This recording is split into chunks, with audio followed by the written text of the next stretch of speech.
mula sa tanggapang pansangay ng SDO Cabanatuan City sa pamamahala ni Superintendent Teresa Mababa at tanggapan ng media. Sa pakikipagtulungan ng pamahalaang panlungsod at ng Cab TV, muling sumasahimpapawid sa kanyang ika-12 taon ang DepEd Hour. 12 taon nang naghahatid ng balitaan, turuan at talakayan. DepEd Hour. Tampukan ng mga napapanahong pangyayari sa mga paaralan mula sa sangay ng Cabanatuan. DepEd Hour. Matuto ng mga aralin sa iba't ibang asignatura at kasaysayan. DepEd Hour. Makibahagi sa talakayan ng mga makabuluhang usapin tungkol sa edukasyon. At narito ang mga tigapagpadaloy ng palatuntunang ito.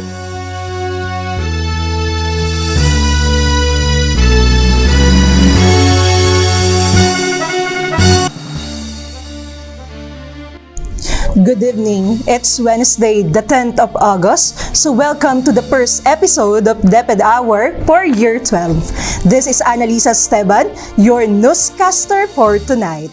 In our panel discussion segment, we will meet the field reporters of our division who are regularly contributing news reports in the Edukasyon Central Luzon, a regional broadcast being aired every Thursday by the Regional Information Office, commonly known as ECL. This regional broadcast serves as a conduit of information for and from the 20 divisions in Central Luzon. The panel discussion segment for this episode is to be hosted by Lazaro Francisco Integrated School, Principal to Ana Oria Bautista. And here are tonight's headlines. Sci-Hi acquaints new family members with its system policies. Caalibangbangan Integrated School upholds love for reading. Lone e-Tulay online tutor of SDO Cabanatuan City receives several awards from DepEd EdTech. Tinio Elementary School launches Brigada Eskwela 2022. Brigada Eskwela kick-off in Macatbong Integrated School highlights Project Delta. Mayapyap Elementary School intensifies vaccination program in preparation for face-to-face classes. 49 pupils vaccinated. Cabanatuan North Elementary School undergoes regional validation on school-based management. ACA Elementary School to target 0 non-reader this school year. SDO Cabanatuan conducts division training of trainers on teaching beginning reading, learning losses, gaps address. Cabanatuan City Senior High Schools spells out activity for Brigada Eskwela 2022. Mayapyap Elementary School releases list of qualified SPJ applicants. Edukasyon Central Luzon eyes Campo Patrol as regular segment inclusion. And now for the details. As part of the enrollment process, Honorato C. Perez Sr. Memorial Science High School conducted an orientation program among the incoming grade 7 students and parents at the school gymnasium on July 28 to August 1, 2022. The said activity aimed to familiarize the incoming grade 7 students and their parents with the school's policy, programs, and activities. Mrs. Maria Minisa Cabwal, Head Teacher 3, briefly discussed the school's programs and activities. She presented a short video clip about the school's achievements and best practices. Furthermore, Mr. Carlos Pailas Jr., Teacher 2, explained the school's retention policy. He emphasized the required grades for each subject that the students need to maintain as a Silenian. Moreover, Mrs. Pamela Pelayo, Teacher 2, presented the special program in foreign language, Spanish. She tackled the school's history of SPFL Spanish, the students and teachers' development, and the school best practices in teaching the Spanish language. On the other hand, Mr. Nico Bagus, Head Teacher 3, introduced the special program in journalism. He explained the importance of journalism, the school's plan, and the students' learning path in SPJ. Lastly, Mrs. Noliza Pararuan, Teacher 3, talked about the school's policy and child protection policy. She reiterated the importance of character and discipline among the Silenians. A total of 390 students and parents participated in the orientation, and 195 grade 7 students were officially enrolled. The participants in the said activity were divided into 4 batches. This report was posted by Pamela Pelayo.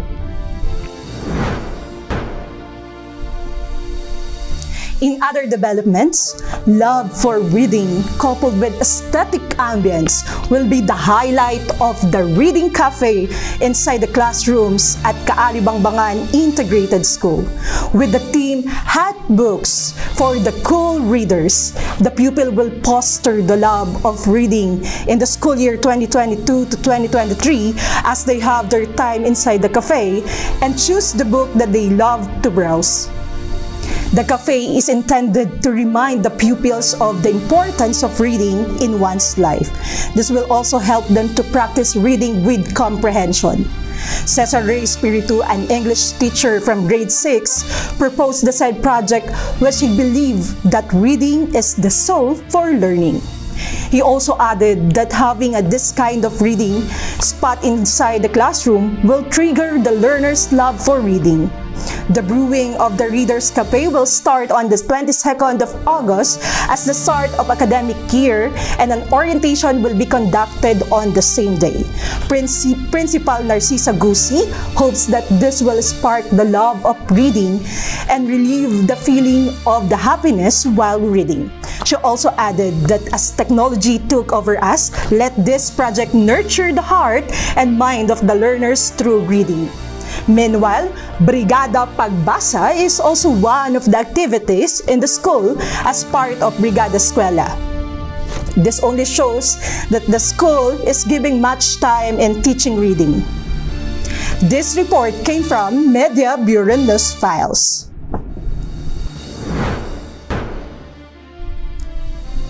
On matter about distance learning, DepEd Cabanatuan's only e-Tulay online tutor, Jeric Diaz, has recently earned recognitions from DepEd EdTech unit of the Department of Education. Diaz is handling PE and health subjects in grade 7 in his tutorial sessions. Among the awards he received are Rookie Tutor and Most Creative Tutor for Quarter 1, Excellence Award in Innovative Instruction for Quarter 2, Exemplary Tutor Award for Quarter 3, and Excellence Award in Pedagogy for Quarter 4. Diaz, who is on his 3rd year at Lazaro Francisco Integrated School, has made a distinction for himself as the lone e-Tulay tutor for SDO Cabanatuan City since the program started. Because of his talent, dedication, and determination to impart knowledge to the students, he also achieved the milestone of being outstanding health tutor and Spirit of Bayanihan awardee.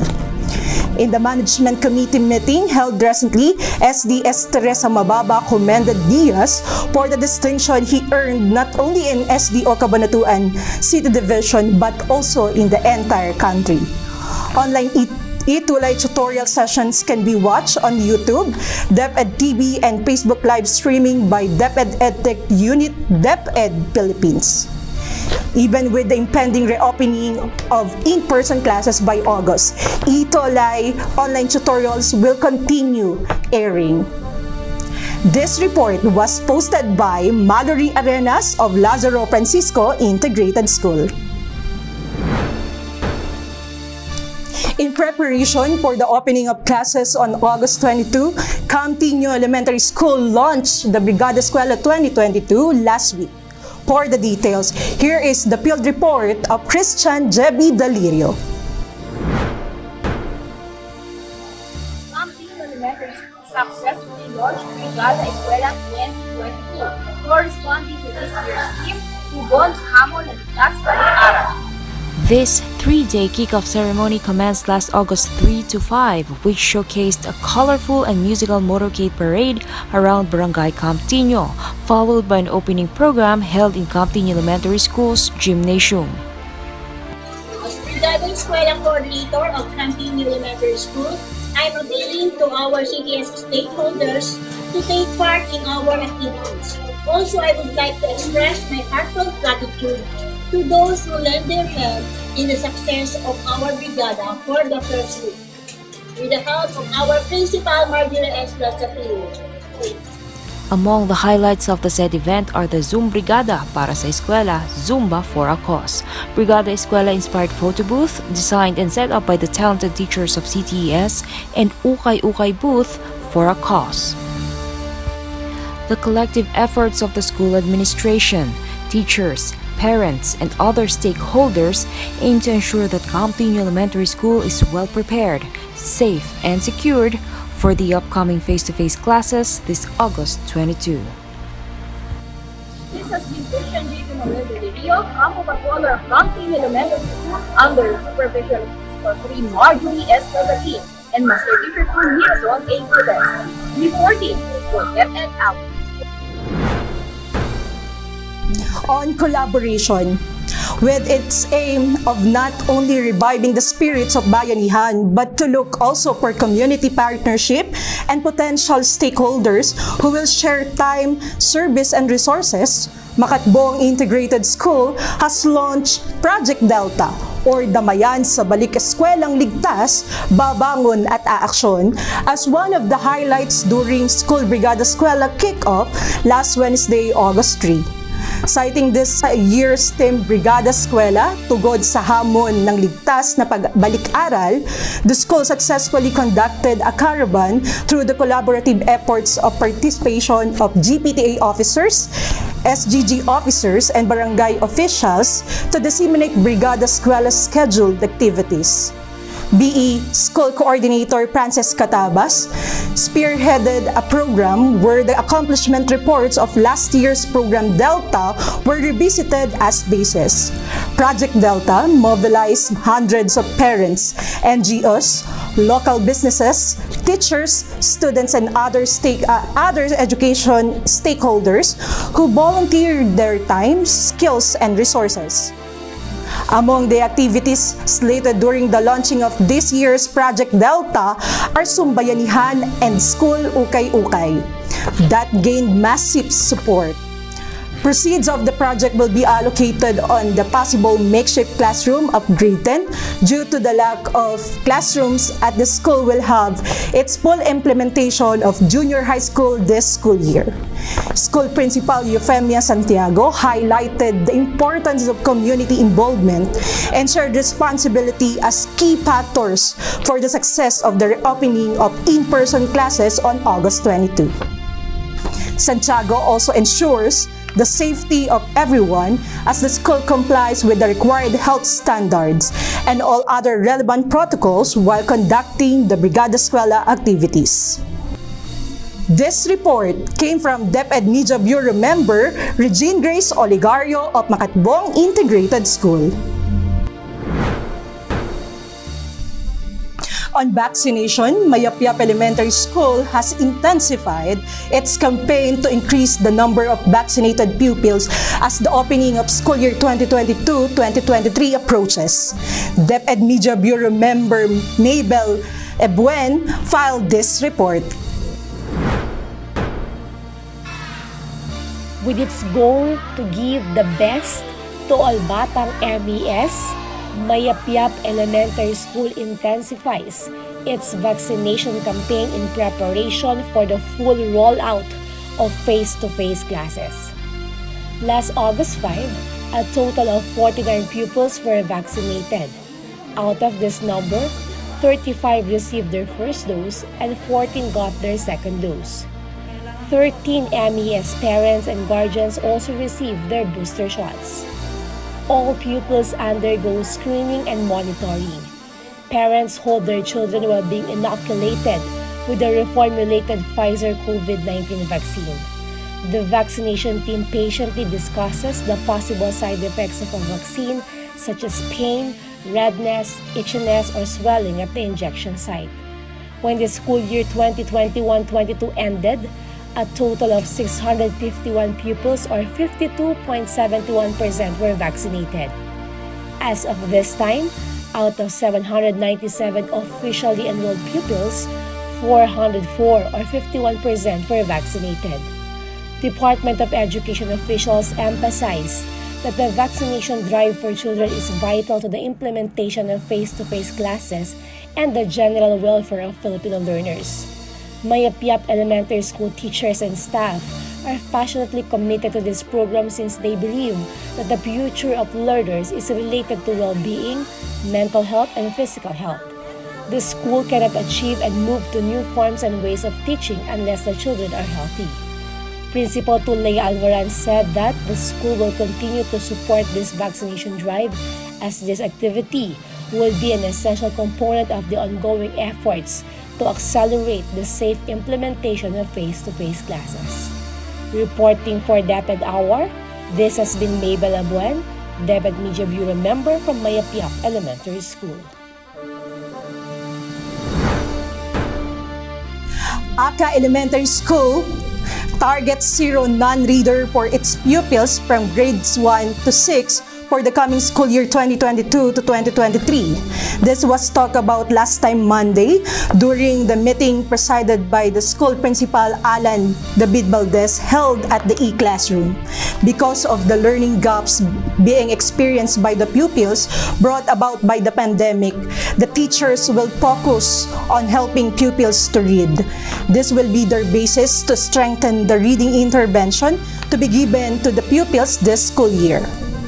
To alleviate the learning poverty and to ease the learning gaps among the pupils, the teachers will intensify literacy and reading program of the school. This was also anchored on one of the pillars of the learning recovery plan of the school. The teachers are hoping that by the end of the school year, 100% of the pupils will become readers. Though teachers are not required to attend the said meeting, 20 out of 28 teachers took part. This report was posted by DepEd Media Bureau member Dewani Juan of ACA Elementary School. Cabanatuan North Elementary School is one of the schools that has been validated by Region 3 through the Field Technical Assistance Division or FTAD few days ago. Categorized as SBM Level 3, the school prepared the needs document from Principal 1 to Principal 4 and ensured that every indicators must be completed to maintain or increase the school's SBM level. Before validating the school documents, the regional validators talked to GPTA officers and reminded them that their roles and responsibilities as one of the stakeholders of the school are necessary for the success of the school. During the validation, the chairman and the co-chairman, along with Principal Jonathan Diaz, faced the committee from the region to answer their queries about the documents that were being presented. They also received constructive feedbacks that can be used to improve the school's overall management. According to Diaz, these feedbacks will be the basis of the school for their improvements in the future. Diaz also added that the school is honored and thankful to have an experience being validated by the Regional SBM Task Force. He added that this validation is a stepping stone to further improve school management for the benefits of its learners. The principal also emphasized that the collective efforts of the teachers made it possible to attain and increase the level of CNES in school-based management. This report was posted by Katrina Grace Ann Punay of Cabanatuan North Elementary School. In other news, as one of the thrusts of the Division Learning Recovery Plan in addressing learning losses and bridging learning gaps, the school's Division of Cabanatuan City, through the Curriculum Implementation Division, conducted a 5-day division training of trainers on teaching beginning reading at SDO Cabanatuan Heroes Hall. 50 master teachers in the elementary level from 10 districts of the division underwent the rigorous and in-depth trainings on reading, aiming to equip them with the necessary skills on phonological awareness and reading instruction, instructional strategies, and approaches in teaching and preparation of developmentally appropriate instructional materials. The training was designed spirally through different topics and led by the high-caliber language speakers in the country, such as the Dean of the Institute of Education of Manuel V. Gallego Foundation Colleges, Dr. Ruth Alfonso, who tackled phonology and phonological awareness, and the Director of St. Nicholas Senior High School of Cabanatuan City, Carmela Garma, who shared her expertise on instruction and creation of reading materials. Meanwhile, the training was also graced by the Chief Education Program Specialist, Bureau of Learning Delivery, Teaching and Learning, Division of DepEd Central Office, Dr. Rosalina Villanesa, who lectured on the preparation of developmentally appropriate instructional materials and teaching beginning reading, the Big Six of reading, and the Assessing Key Stages 1, Learners' Illiteracy Development. In his opening message, Assistant Schools Division Superintendent Enrique Angeles emphasized that teachers have much work and tasks to accomplish this forthcoming school year, knowing that there have been losses in learning, especially those who are in the intermediate level.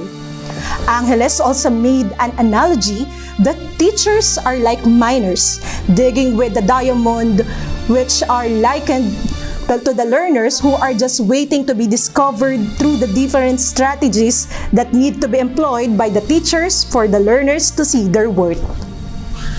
The final day of the training was held by Rex Bookstore, sharing its current trends in addressing learning concerns in post-pandemic days and the inclusion of vital issues in the curriculum like disaster risk management and drug prevention.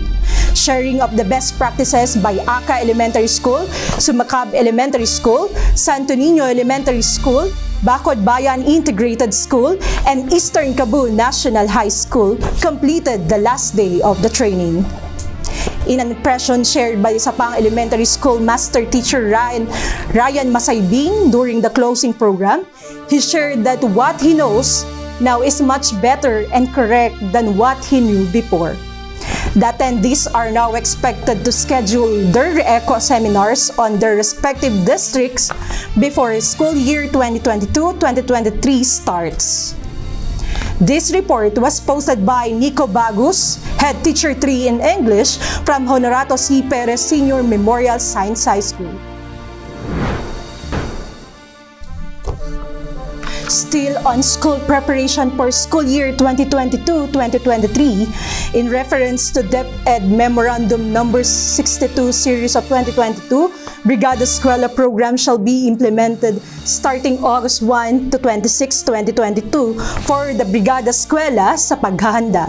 In line with this, the Cabanatuan City Senior High School launched Brigada Eskwela 2022 activities, which will be held on August 8 to 12, 2022. An online meeting was held and was headed by Principal 1 Lady Ann Bayan and School Brigada Coordinator Menard Miguel. To further discussion the flow of the activities to the CCSHS, faculty and staff, Kabhalikat is one of the highlights of the said activity, which aimed to strengthen the school's partnership and its stakeholders through whatever help they could offer to the school. During the first day of the said program, volunteers from BSP Cabanatuan City Council extended their help in cleaning the classrooms in preparation for the face-to-face learning this coming August 22. Zumba for a Cause was also conducted as a fundraising activity which also promotes the physical well-being of the participants while helping the school through the registration phase. General cleaning together with the students and parents was held early this morning, followed by the launching of the Brigada Eskwela 2022 wall where parents and learners are allowed to voice out their experiences and expectations to the school year 2022-2023. The during week-long activity, Sport Fest will be conducted and will be facilitated by the faculty and staff, and BE writing competition about the theme Tugon sa Hamon sa Ligtas na Balik-aral will be held. This report was posted by Mary Joyce Angeline Dries of Cabanatuan City Senior High School. On special curricular programs, after the interview and admission test for incoming grade 4 applicants, Mayapyap Elementary School released the list of qualified pupils to be included in the pilot class for special program in journalism for school year 2022-2023. There are 24 pupils who passed the on-site interview and admission test conducted by the school last July 25 and 27 with signed waivers by their parents or guardians, allowing their children to participate in the activity. The SPJ list of qualified pupils has been uploaded in the school Facebook page to inform the MES community. Dr. Leia Albaran, Principal 2 of MES, congratulated the pupils and parents through commenting and sharing the post. Parents also showed their happiness as they reposted the announcement and vowed to support their children and the program. Meanwhile, parents of SPJ pupils supported the Brigada Eskwela by offering themselves as manpower to repaint and clean the SPJ classroom. Some of them gave cash donations which were accounted through the signed deeds of donations. The offering of special program in journalism in Mayapyap Elementary School, which aimed to hone the pupils' skills in journalism, was officially announced after the regional validation. This report was posted by DepEd Media Bureau member Zoila Cruz of Mayapyap Elementary School. Still on matters related to journalism, Edukasyon Central Luzon, the regional news program aired every Thursday via FB live streaming, has just sent an intention of including Campo Patrol reports in its format. Inspired by the division's DepEd Hour, Campo Patrol is Tinio Elementary's digital newscast which features latest events in CTES reported by its teachers and Kidri patrollers. In a message sent by Regional Information Office, Michelle Lacson to SDO Cabanatuan City Media Supervisor, last Thursday, she laid down her plan to make Campo Patrol reports as one of the segment in the regional broadcast. Lacson further said that she saw and viewed some of the field reports of Campo Patrol in their FB page, and this inspired her to come up with the idea of including the same in the regional broadcast.